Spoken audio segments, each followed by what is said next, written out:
आज का हमारा टॉपिक है values. Subject universal human values and professional ethics में हमारा एक टॉपिक आता है वैल्यूज़। इन वैल्यूज़ यानी कि आज जब हम लोग स्टडी करेंगे, जैसे कि आप देख रहे हैं कि हमने वैल्यूज़ के बहुत सारे यहाँ पर इसको सब डिविजन्स देख रहे हैं।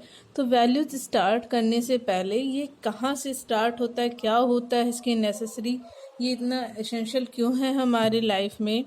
तो ये हमारे जो वैल्यूज़ हैं, it is a part of ethical conduct, ethical human conduct, यानी कि जो हमारा नैतिक मानवीय आचरण है, जिसको हम चाहते हैं कि ये हमारा नैतिक मानवीय आचरण जो हमारे प्रत्येक मानव के लिए, प्रत्येक मनुष्य के लिए निश्चित आचरण हो। सभी प्रत्येक मनुष्य का एक निश्चित आचरण हो, चूँकि हमारा जो मनुष्य है वो एक सामाजिक प्राणी है, एक समाज के अंदर वो अपने जीवन का निर्वहन करता है। तो उस जीवन के निर्वहन में वो एक निश्चित आचरण के साथ जीवन को व्यतीत करना चाहता है। अब इस निश्चित नैतिक मानवीय आचरण को प्राप्त करने के लिए, को अचीव करने के लिए यहाँ पर कुछ चीज़ों का अनिवार्य होना ज़रूरी है। ये जो हम लोग टॉपिक्स डिस्कस कर रहे हैं कि एथिकल ह्यूमन कंडक्ट क्या है, इसको हम लोगों ने कुछ इसकी परिभाषाएं तय की हुई हैं।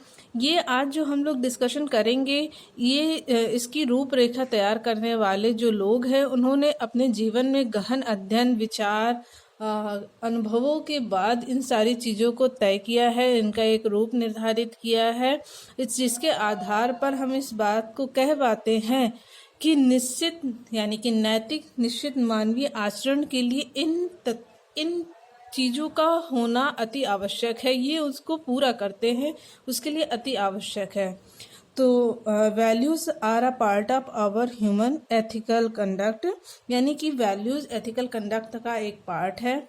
ये जो हमारा वैल्यूज़ है, वैल्यूज़ की अगर हम बात करें तो they are the natural outcome of the realisation and right understanding which are always definite. यानी कि अगर हम बात कर रहे हैं वैल्यूज़ की, तो ये हमारे स्पॉन्टेनियस है, ये हमारे अंदर से स्वतः से आता है, लेकिन शर्त ये है कि हमारे अंदर राइट अंडरस्टैंडिंग डेवलप होनी चाहिए, हमें रियलाइजेशन होना चाहिए, सही और गलत की चीज़ों को हमारी समझ डेवलप हो जानी चाहिए। और जो हमारी राइट अंडरस्टैंडिंग हमारे अंदर जो अगर डेवलप हो जाती है, तो जो हमारे विचार होते हैं वो हमेशा निश्चित होते हैं, डेफिनेट होते हैं, उनमें कोई भी परिवर्तन अलग अलग मनुष्य के लिए हमारा जो भाव है वो नहीं बदलता है, क्योंकि वो हमारी किसी से प्रभावित होने के बाद हमारे विचार भाव नहीं बनते हैं, बल्कि हमारे राइट अंडरस्टैंडिंग के बेस पर होते हैं।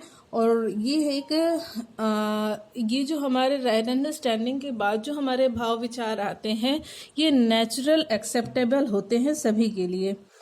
तो ये जो हमारे वैल्यूज़ होते हैं, जैसे कि अभी हम लोगों ने कहा कि ये किसी भी हर एक प्रत्येक व्यक्ति के लिए समान भावना होती है इसमें। तो अगर ये जो वैल्यूज़ की हम बात कर रहे हैं, मूल्यों की जो हम बात करने वाले हैं, ये नेचुरल आउटकम होता है, इसको किसी पर भी जबरदस्ती अध्यारोपित नहीं किया जा सकता है। ये स्वतः से आता है, किसी तरीके से हम किसी व्यक्ति को डरा कर, लालच देकर, या किसी के प्रति बहुत ही अंधविश्वास हो, तो इन सारे तरीकों को अपनाकर हम किसी के मूल्यों का निर्धारण नहीं कर सकते हैं। ये हमारे अंतर सेल्फ के अंदर होती है, डेवलप होती है। तो अगर हम वैल्यूज़ के सब डिविजन्स की बात करें, जैसे हम लोगों ने देखा, इसके पहले आप लोगों ने इसके प्रीवियस चैप्टर्स में पढ़ा होगा, डिफरेंट ऑर्डर्स। वैसे ही यहाँ पे वैल्यूज़ को भी हम डिफरेंट पार्ट्स में, लेवल्स में डिवाइड कर रहे हैं।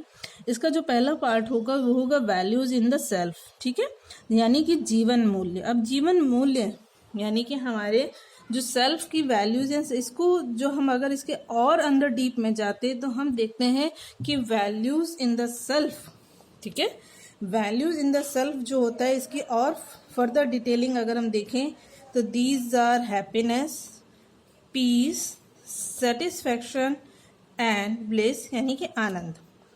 तो अगर आप लोगों ने यूएचवी के इसके प्रीवियस चैप्टर्स में ध्यान से पढ़ा होगा तो आज आप हैप्पीनेस को बहुत अच्छी तरीके से समझ पा रहे होंगे। तो किसी एक मानव के अंदर, ठीक है, एक हैप्पीनेस क्या है इसकी समझ होती है, शांति क्या है इसको वो समझ पाता है, सेटिस्फैक्शन और ब्लिस का अगर उसे ज्ञान होता है, उसके अंदर राइट अंडरस्टैंडिंग डेवलप हो जाती है, तब उसके अंदर वो जीवन मूल्य आ जाते हैं। ठीक है, अब केवल जीवन मूल्य से ही काम नहीं चलेगा, हमें एक एथिकल ह्यूमन कंडक्ट को स्टेबलाइज करने के लिए कई लेवल्स पर काम करने पड़ेंगे। यानी कि हमारे जीवन मूल्य के अलावा ये जो हमारे मूल्य हैं ये हमारे ह्यूमन रिलेशनशिप के बीच में भी होने चाहिए।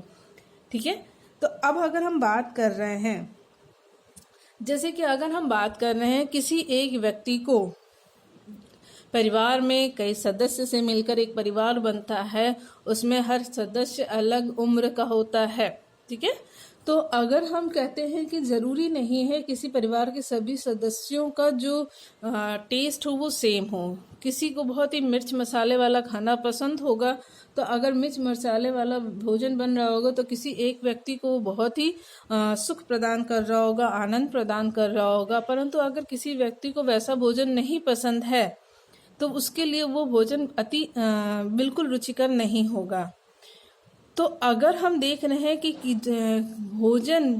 भोजन जो हमारा बन रहा है उसको खाकर किसी एक व्यक्ति को अत्यंत आनंद मिल रहा है, वहीं पर दूसरे व्यक्ति को आनंद नहीं मिल रहा है। ठीक है, तो ये जो हमारा भोजन के प्रति भाव है या इससे मिलने वाला जो हमारा सुख है, जो इससे हमें संतोष मिल रहा है, आनंद मिल रहा है, हमारी खुशी मिल रही है, तो हम देखते हैं अगर इन छोटी छोटी बातों को लेकर इस भोजन से अगर कोई व्यक्ति दुखी हो जा रहा है या इस भोजन को खाकर कोई व्यक्ति अति तृप्त हो जा रहा है, तो उसके अंदर राइट अंडरस्टैंडिंग अभी डेवलप नहीं हुई है। यानी कि इस तरीके की जो चीज़ों से आनंद मिलता है, अगर उसी को वो आनंद मानकर जीवन जी रहा है तो उसके अंदर राइट अंडरस्टैंडिंग नहीं है, तो वो इस बात से खुश नहीं होगा। तो जब तक उसके अंदर चीज़ों को लेकर सही समझ नहीं डेवलप होगी, राइट अंडरस्टैंडिंग नहीं होगी, तब तक self values in self stabilised नहीं होंगे। अब इसके बाद हम अगले टॉपिक में कवर करेंगे वैल्यूज इन ह्यूमन रिलेशनशिप।